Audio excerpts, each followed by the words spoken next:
how come we are hearing more from Seth Rogers than we are from Katie Proudfoot or Chris Proudfoot when it comes to missing Sebastian Rogers? This is kind of odd to me. She's only had 2 interviews. One was with Olivia, but it just seems that Seth is more in the limelight trying to find his son than the mom. And why is Seth the only one looking for Sebastian? None of the other family members have offered to help him look. It's kind of weird, guys.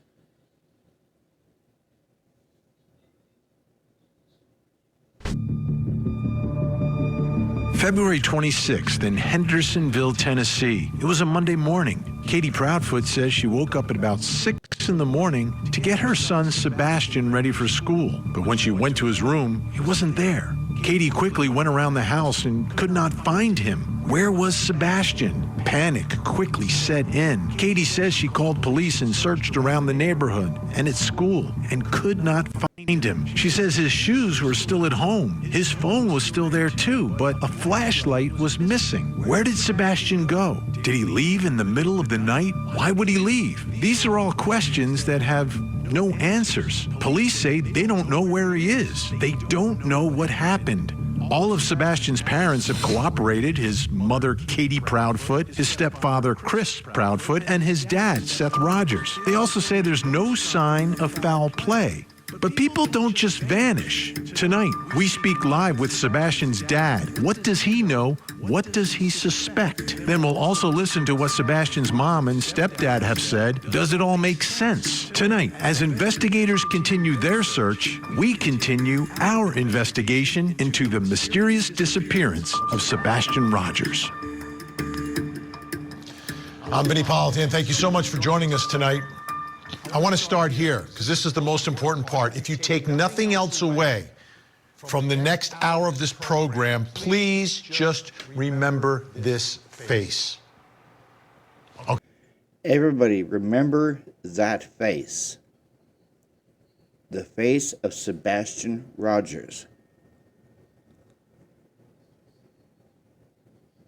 A autistic 15-year-old from Tennessee.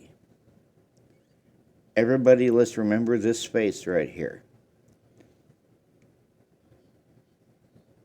Let's bring this boy home to his dad. Okay?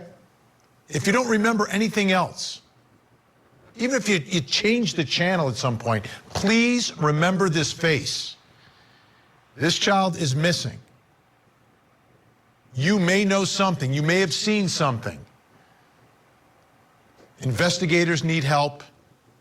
His family needs help. Sebastian needs your help. Yes. A new search was announced today. A search that seems to be relatively close to the home, but good news, right? Yesterday, we heard from investigators from the sheriff, FBI, and one day after they addressed the public to kind of give an update on what's going on, now a renewed search that could take a couple of days. That's good news, not great news. It's good news. You've got to keep the search going. You've got to keep his face out there. You've got to keep a spotlight on what is happening here. Because we don't know what happened. Nobody knows. Well, somebody might know, but investigators don't know. We don't know, you don't know, I don't know. Which leaves open like any possibility here. So it's good that the search is continuing. More importantly, remember his face. Another question people are asking tonight is like, where's mom? Where's mom? And we're going to Where is mom? talk about that tonight.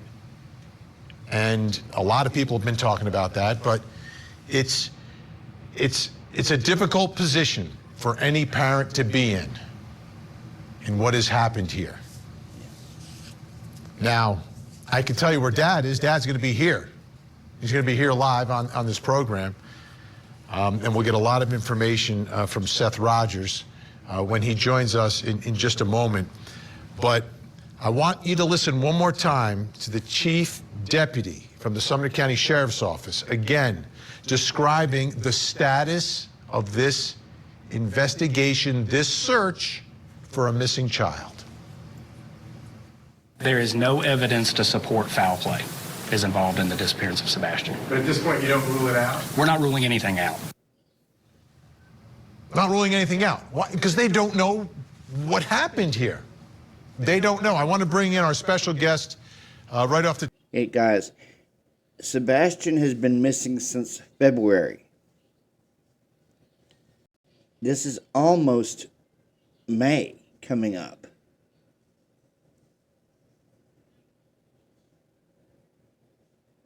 That's a long time for this innocent autistic 15-year-old to be missing. I know that he had ran away before and they found him under a neighbor's vehicle within I think it was a week or so. But that was then. He's been missing since February, and we're coming up on May. That's almost 3 months. Where is Sebastian Rogers?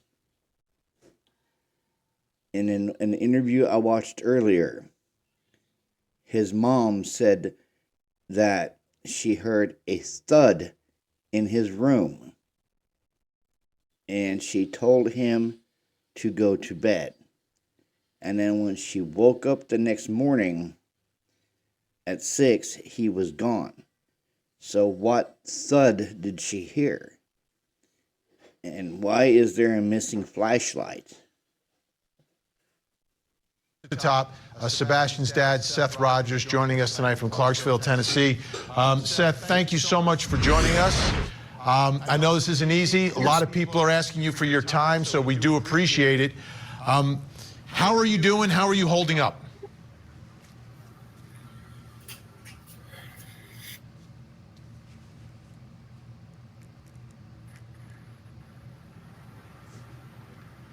Your feed, just looking for my son. Your feed just froze up for a second. I'm so sorry, Seth. So we didn't hear. How are you holding up tonight? I'm just looking for my son. There is no holding up. It's just moving forward. Move forward to the next location. Move forward to the next. Anything that I get, any type of lead, any type of anything. I mean, it's just every day holding on to hope. What are your thoughts about the investigation and the status of the law enforcement investigation into the search for your son, where they're not ruling anything out, no evidence of foul play? Do you think that they have found anything so far in more than a month?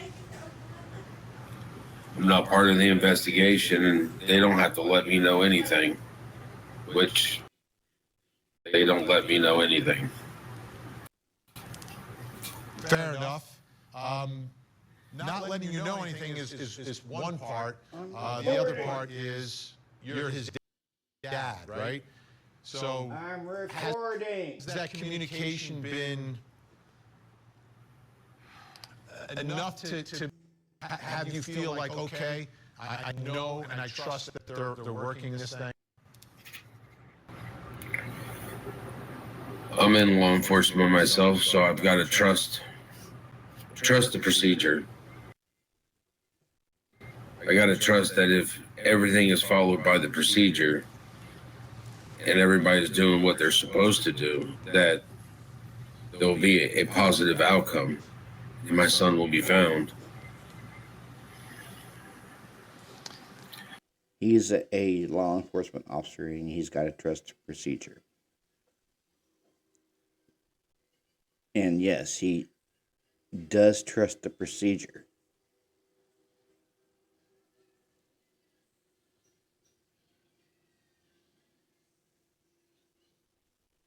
Just, I don't, I don't understand. They haven't came up with anything. Why they're not asking for higher powers to help.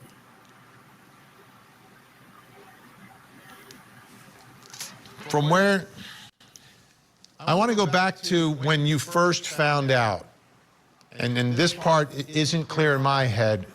Where were you when you found out that Sebastian was missing? And who called you? What was that conversation like? And then sort of what happened next there? Made it out to the parking garage. When I got in my vehicle, I saw I had a missed call and a text message. Christopher Proudfoot. Text message was a 911, so I called immediately, and he's the one that told me that Sebastian was missing. And how much detail did he give you about what happened, and how would you describe that moment, that call? Wasn't much detail except for he said Katie woke up, Sebastian's missing. So I left the parking garage and headed straight to her house. And how far are you from the house? About 45 minutes from downtown correction center to their house in Henderson, Sumner County. Okay, so now you respond. You're on that 45-minute ride there. Are you talking to anyone, or are you just pedal to the metal trying to get there?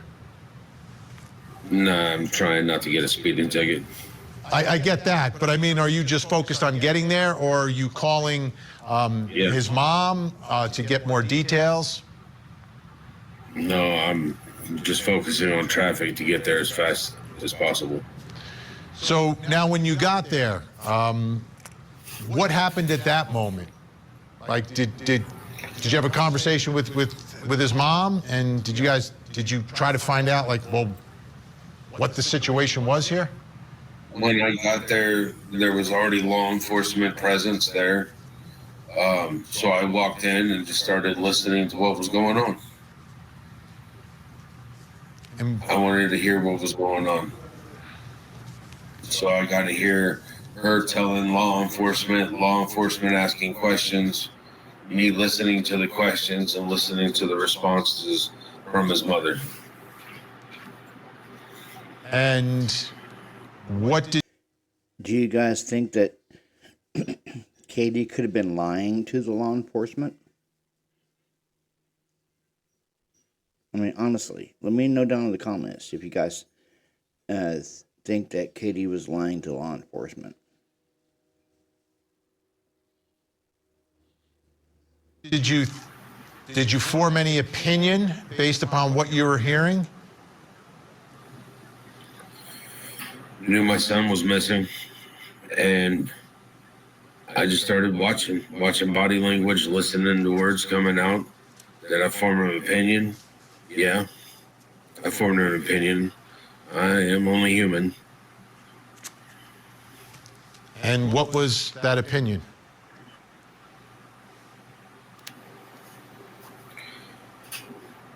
That once again, my son, something has happened to my son under her watch. And once again, she wasn't being an adult. She wasn't being a parent taking care of an autistic child.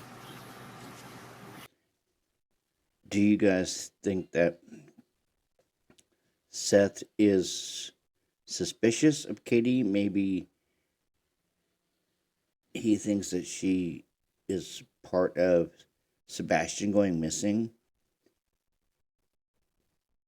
because he was looking at her body language during the questions being asked.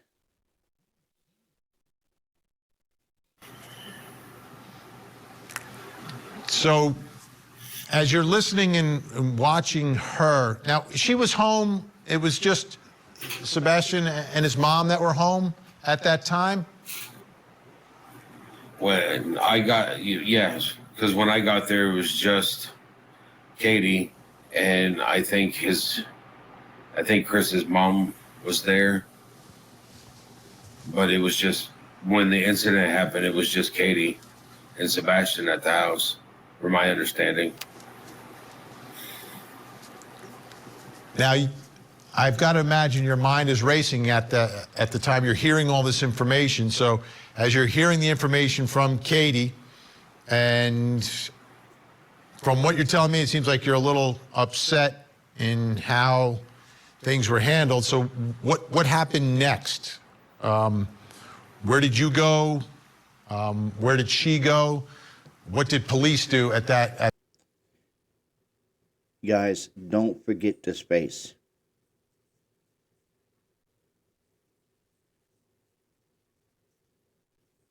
Don't forget the face of Sebastian. He is still missing. He went missing in February. We're in the last part of April. It'll be May here in about 2 weeks. So that's almost 3 months. At that time, because this is very early on, right? This is the morning of. They started asking me questions on where I'd been. I told them I'd been at work since, I've been clocked in since before 7, but I'd been at work in the parking garage since about 6 o'clock the night before. And I told them they can call and verify where I've been at. And I just sat there and started listening. Just listening to everything that was being said. Now, did you have any reason to believe that there were any problems in that home?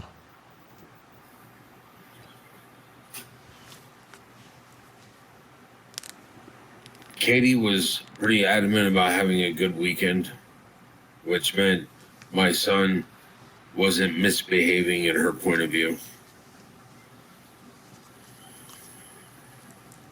So I'm trying to read between the lines here.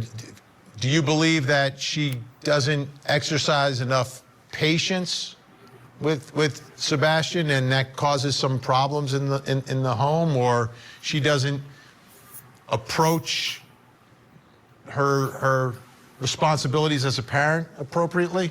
Like there's something off there? Autistic children take a different. Well, autistic children take. It's a different aspect when you're a parent of an autistic child. You don't really get much freedom because you have to set a routine and you have to go abide by it. Yeah, I can totally understand that. My little brother who passed away last week, his son is autistic. He'll be 9 in July of this year.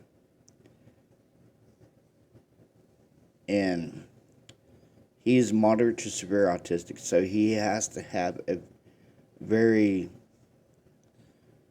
strict schedule. Since my little brother passed away last week,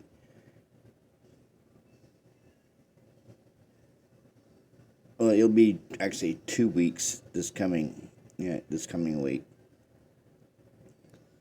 His mom has to still maintain that strict schedule. But yeah, I know what it's like for an autistic child to be on a strict schedule. And when she's sitting there telling me she put him to bed at 9 o'clock the night before, or 9:30 the night before, and that, she heard him in there and told him to go to bed and things like that, it's like there's not much of a routine. And if there's no routine, then autistic children don't act the same way they're supposed to. when I've had him, there's a routine in my house when I have him. And he's a teenager. You know, you're going to listen. You're going to hear some back talk probably. I mean, they're growing. They're going to rebel some way. They're teenagers, you know. So you're going to listen to it. You're going to have to deal with it. But you still got to remember that you're a parent. And you have to adjust your lifestyle to be able to make sure that they can adjust and learn and still grow. You can't do some of the things that I've seen her do in the past. So, like, what are some of the things that he has seen her do in the past? That part right there makes me wonder. Like, what are some of the things that he has seen her do in the past? So the custody arrangement, it seems you both have custody, and he'll spend time with you as well as with his mom. Were there any indication in your communications with Katie that, like, she didn't want custody, that she didn't want that responsibility, and there were problems, and she was running into some rough waters? Anything like that? Most of my discussions were actually taken care with Chris. And Sebastian was supposed to come live with me. Chris was working on Katie, on getting her to agree to it. And all I wanted was my son to come live with me. I've already got him enrolled in school. I've had him enrolled in school. I gotta find him.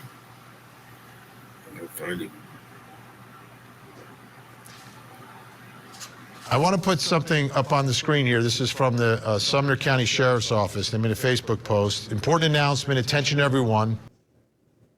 We want to clarify that the eyeglasses recently found are not related to Sebastian Rogers. The search operation planned for today, which is like today, has been in the works for several days. We appreciate your cooperation and understanding. My understanding is that you and your team are the ones that found these glasses? Now, could Katie be hiding Sebastian somewhere, knowing that Seth wants Sebastian to live with him?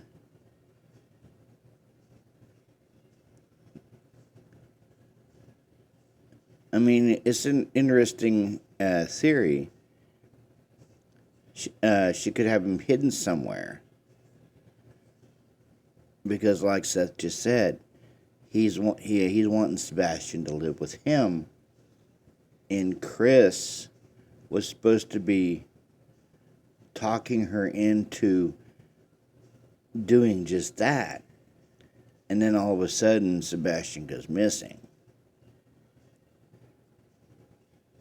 You know, let me know, guys, down in the comment if you think that Katie could be having Sebastian hidden. One of my teams, I have a group of volunteers that changes pretty much throughout the day, throughout the week. So whoever's off work that wants to come to help, they come to help.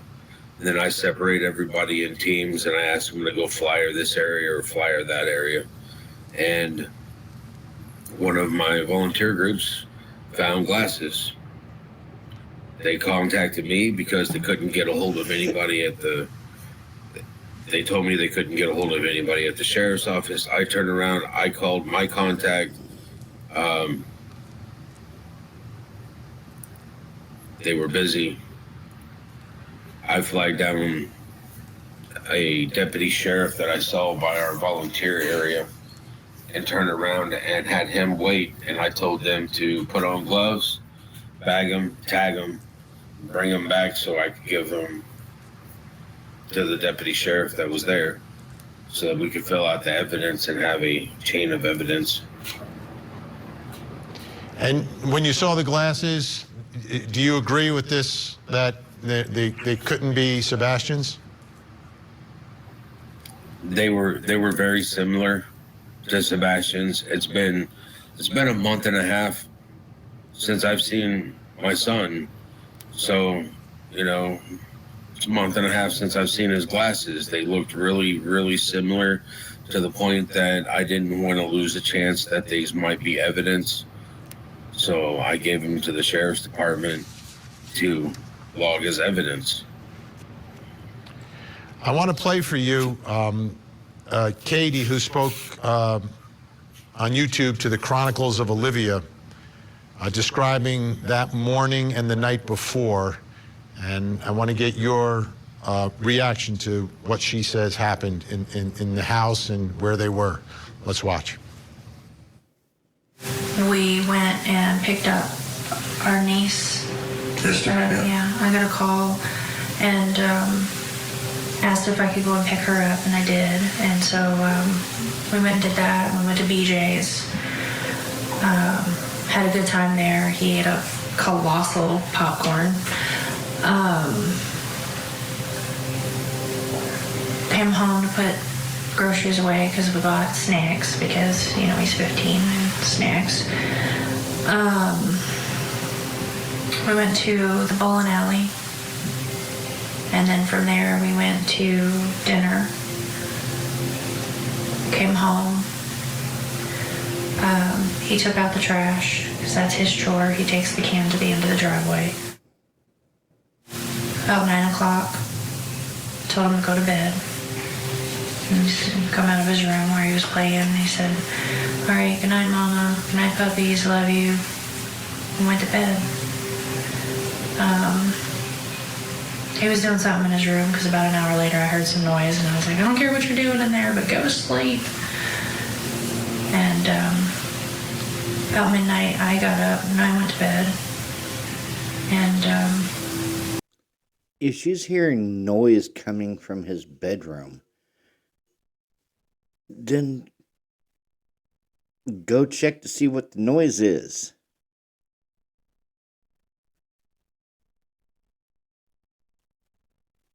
I just find that statement odd. She heard noise coming from the bedroom. I don't care what the noise is, go to bed. Or I don't care what you're doing in there, go to bed. And then she finds him missing the next morning?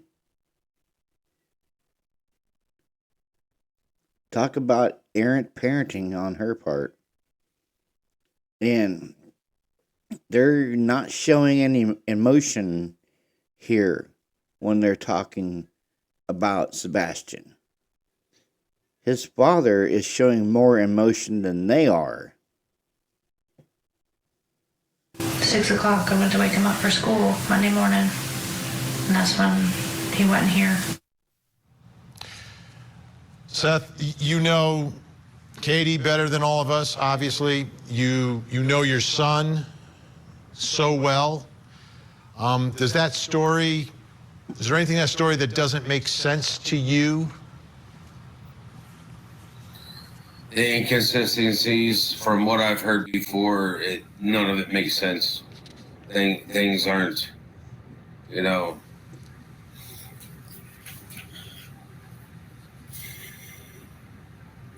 I'm not here to sling mud, but why is she asking Chris to verify what she did on Sunday when Chris wasn't here on Sunday?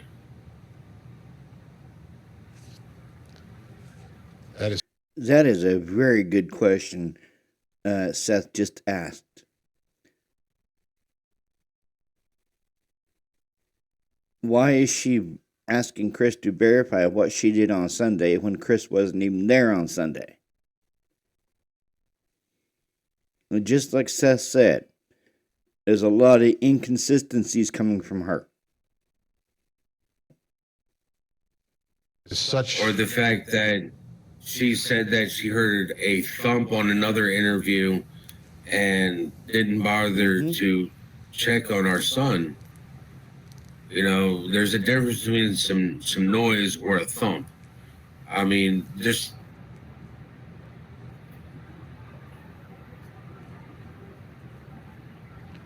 the information that I received from watching any of their podcasts don't make sense.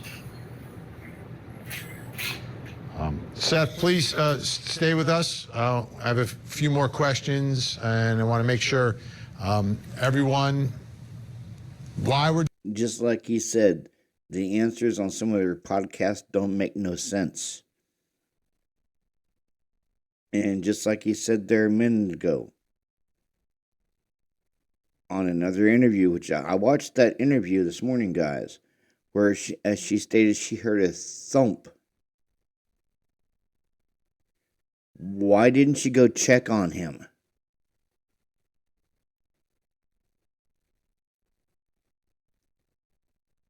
A good mother would have went and checked on her son if she heard a thump or a thud. She didn't. We're doing this is because there is a boy who is missing. There's a dad who needs your help, and Sebastian needs your help. So Seth is going to stay with us. We've got more with him, plus coming up in the next hour. In Bolingbrook, Illinois, a potentially huge break in a huge true crime mystery. In 2007, 23-year-old Stacy Peterson disappeared. Her husband, Bolingbrook police officer Drew Peterson, was a person of interest in the case. He was later convicted of murdering his prior wife, Kathleen Savio. Stacy's sister says she has found Stacy's remains, and she joins us live tonight. So You don't have a temper. no, it's Are you in love with Stacy? very much so. Think she might be alive? I do. We are underway in the trial of doomsday prophet Chad Daybell. Prosecutors say they will seek the death penalty against him. Investigators have recovered human remains at Chad Daybell's residence. That's Katie Proudfoot describing what she says is the moment that she realized that her son, Sebastian Rogers, was missing. Sebastian's dad, Seth Rogers, is still with us tonight. Seth, again, thank you.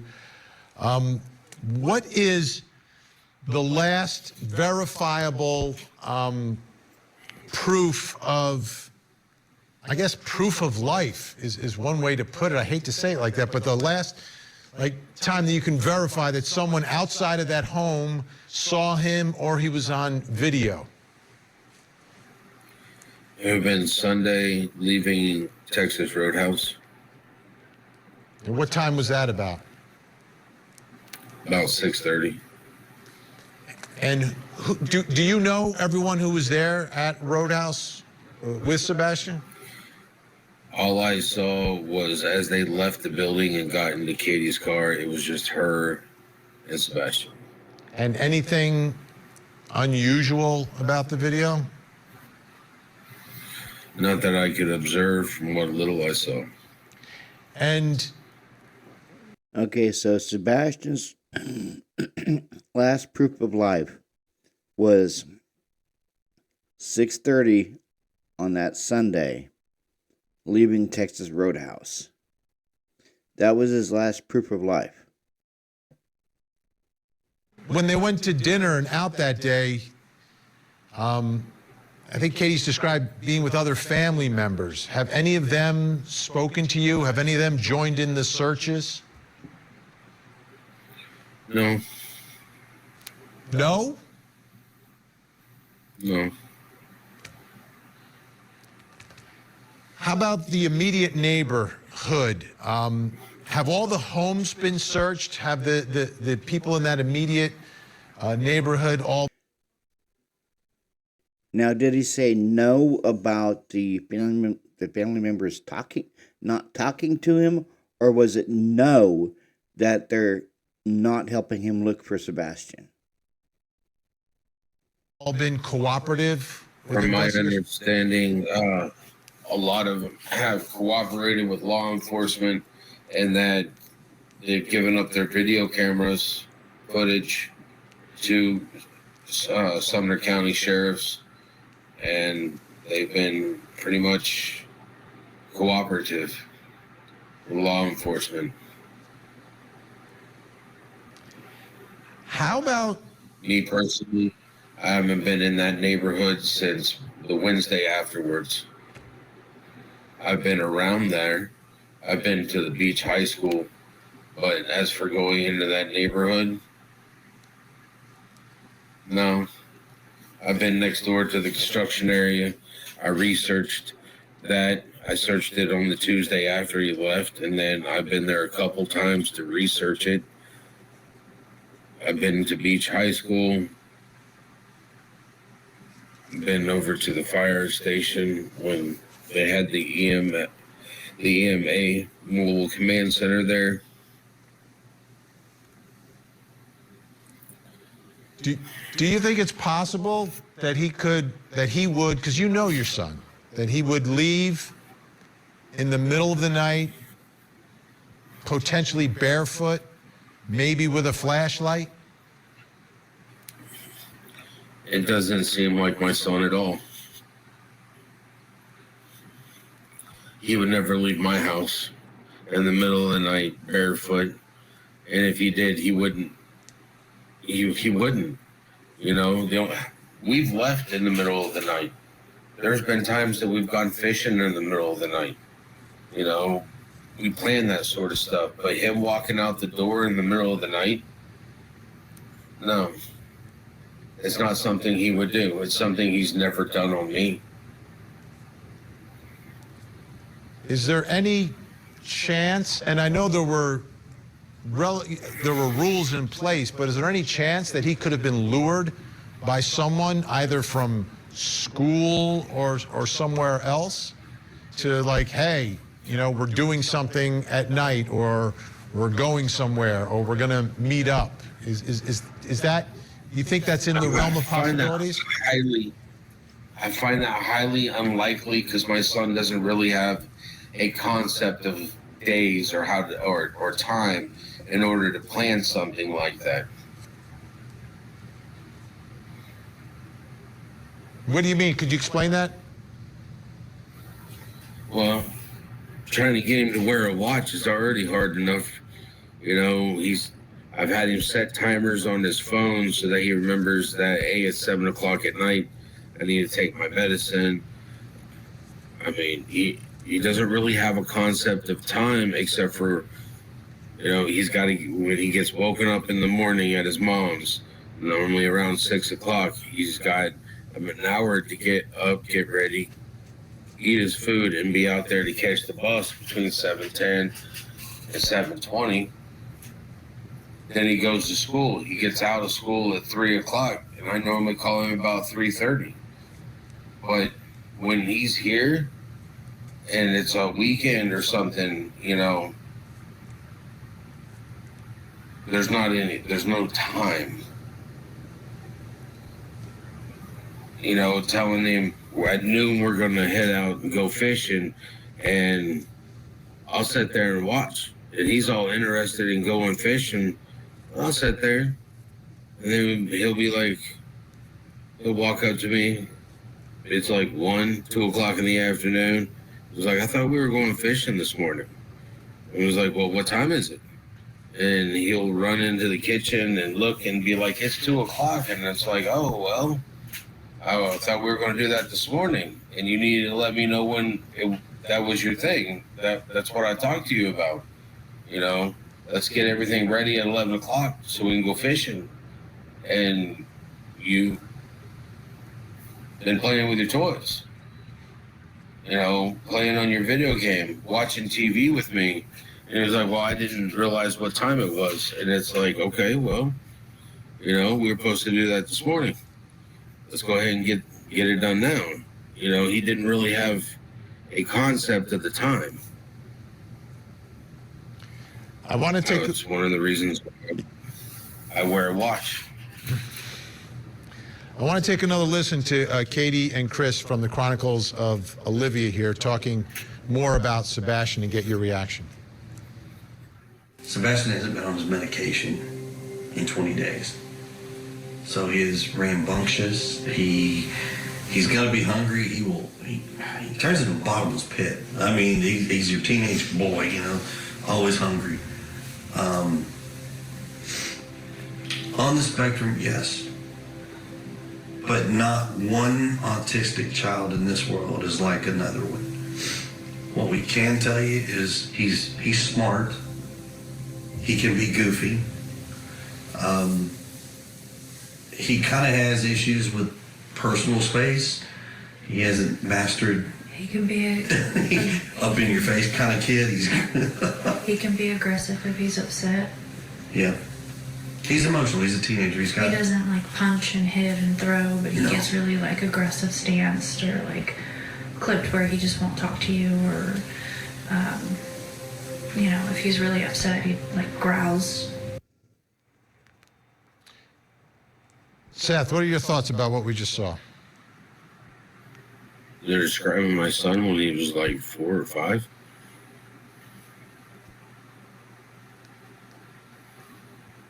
He's different now. Yeah.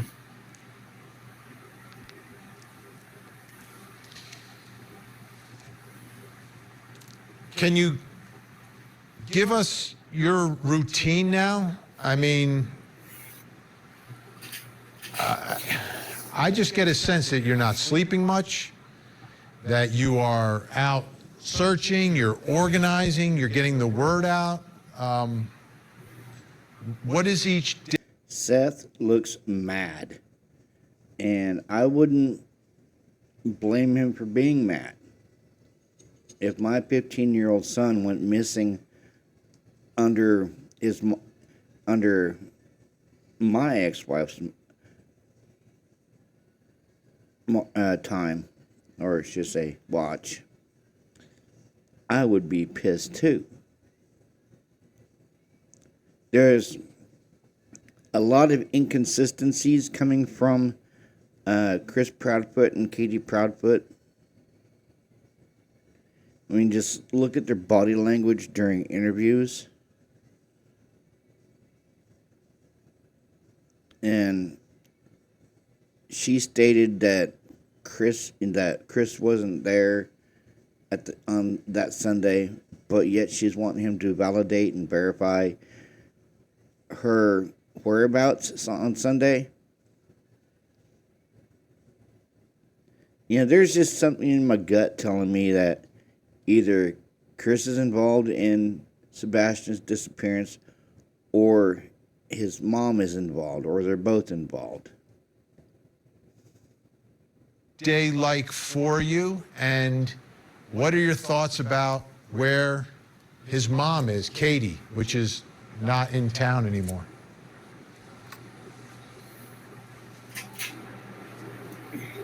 Chris and Katie Proudfoot are they're adults. They're responsible for themselves. I'm Seth Rogers. I'm looking for my son, Sebastian Wayne Drake Rogers. I'm his dad. He's missing. I have to find him. It doesn't look like they're doing it, so I'll do it on my own if I have to. I'll ask for people to come help. If they don't, then I'll do it myself. I've always been that. And here's what's odd, guys. Katie and Chris, I believe what he just said was they're not even in town anymore. Did they move out of Tennessee, or did they go on vacation while her son is missing? I'm sorry. That just throws up huge red flags with me. Why aren't you in the same state helping your ex-husband look for your missing son?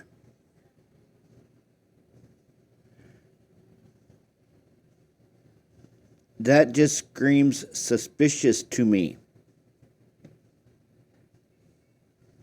Like that, you can't rely on people. Luckily enough, I'm finding people that I can rely on. currently to help me find my son, and I appreciate everybody that is showing up. We've gotten people that have showed up from Ohio. We've gotten people that showed up from Missouri. We've got people that have come in from Florida. Everybody, we got people in the community that are showing up. They're upset and they're mad at how Chris and Katie are behaving in this. But they're human. I mean, none of us are without fault. Just, I would think that parents would and should act different. Seth, thank you. I'm going to find you. I hear it in your voice. I see it in your eyes. Our thoughts, our prayers are with you and Sebastian. Obviously, we're going to keep his picture on the screen as much as we can, night after night. Thank you so much, Seth. Good luck in the search, and please try to make sure you're taking. I know you don't worry about yourself, but please take care of yourself too, as well, Seth. I will. I'll be around here long after I find Sebastian. All right. Thank you, Seth.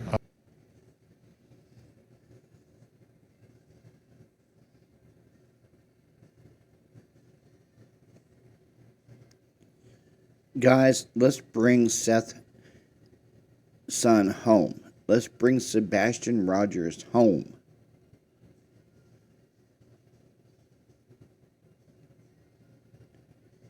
And what Sebastian's mom's doing, I don't understand. I really don't. Why aren't you in the same state where your son went missing at? Why aren't you helping Sebastian's dad look for him? What are you and Chris trying to hide?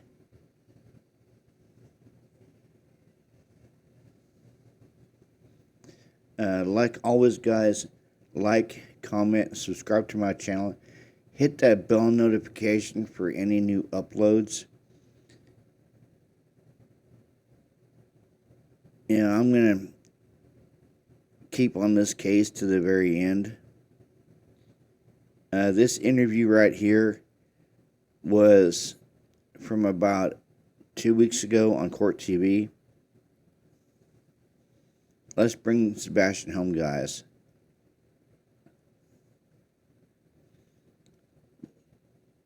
Peace.